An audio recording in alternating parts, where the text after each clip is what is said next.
Hai guys, video kali ni aku nak tunjuk korang aku dah upgrade cooling system untuk kancil ni.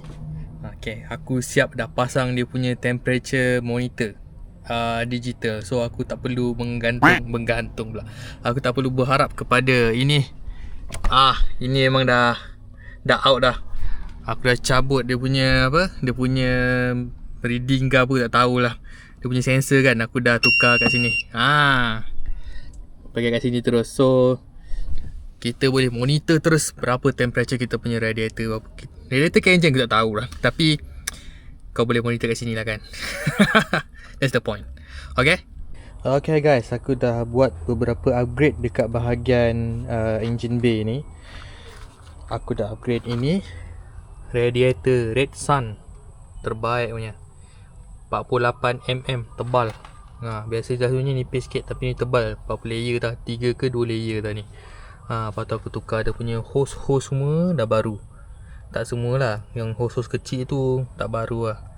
Yang warna biru tu baru. So ini tahan panas lah, dia punya temperature, dia punya tahan pressure. Ini pun nampak ni red. Yang ni tahan 1.3 bar. Dia punya pressure tu boleh tahan sampai 1.3. So apa yang aku buat lagi, aku dah tukar radiator, aku tukar hose untuk cooling system dia. And then aku tukar dia punya thermostat. Thermostat tu untuk allow air panas ke air sejuk masuk ke engine. Okay, thermostat baru. And then aku tukar water pump. Water pump masuk ke engine, air masuk ke engine. And then aku tukar engine mounting pula, sorry. Timing belt dalam ni. So dia tak ada bunyi dah. Ni tak ada bunyi dah. So itulah dia apa yang aku dah buat untuk cooling system. And then aku tukar dia punya air sekali. Air radiator semua tukar lah. Memang kena tukar satu set lah. Kalau kau tukar radiator, memang kena tukar satu set. Okay. So itu yang aku dah buat sekarang ni. So cooling system done. Memang kereta aku so far dia tak ada naik temperature lah. Temperature dia still maintain. Okay. Tak nampak gegar aku rasa sebab DJI ni dia dah ni, dia dah ada stabilizer, tapi gegar sebenarnya. Tak ada power steering. Memang nak pusing nak masuk gear. Gitu. Jahanam tayar. Tapi tak apa, tayar ni pun nak tukar nanti. Tayar China tak grip. Dia dah gerak bagus, sedap lah. Berpeluh ketiak mat. Okay, bismillahirrahmanirrahim.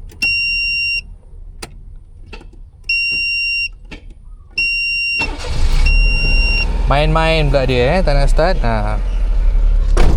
Lagi satu benda yang aku buat. Ini dia. Ni sebelah tangan je guys lepas ni. Jom balik. Tengok ni. No. Oi, ke depan pula. Aku nak ke reverse. Reverse lah. Okay. Nampak? Sebelah tangan je guys. Tak susah lah weh, senang lah Sudah ringan lah steering. Okay guys, inilah dia steering power steering EPS. So kalau korang beli kancil, memang aku suggest untuk korang upgrade pakai EPS ni. Memang sangat membantu lah korang punya pemanduan tu. Memang sangat senang, macam kereta baru lah. Ada power steering, tak ada peluh ketiak kau nak pusing steering tu. Ni dia, tengok lagi. Wah, nampak? Sebelah tangan je dia. Hup. See? Tu function tu. Inilah dia. Lepas aku tukar power steering guys. Sudah ringan. Sudah senang. Ni aku guna ni gantung kat leher aku, so aku boleh buat dua tangan. Okay, jom. Nampak? Sedap lah. Nampak? Aku tambah power steering EPS tau. Aku pakai electronic power steering 700. Lepas tu aku buat cooling system dia, upah saja 200. Siap pasang dalam ni, dalam 200 lah. Barang saja aku rasa dah dalam 300. So 300 tambah 700 tambah 200, dalam 1,200 ke untuk buat power steering dengan cooling system. So barang aku beli sendiri lah, aku beli kat Shopee senang. So inilah dia hasil dia. Aku dah ada monitor temperature, aku dah ada EPS. So dah selesa lah. So itu saja untuk kali ni guys. I see you soon. Bye.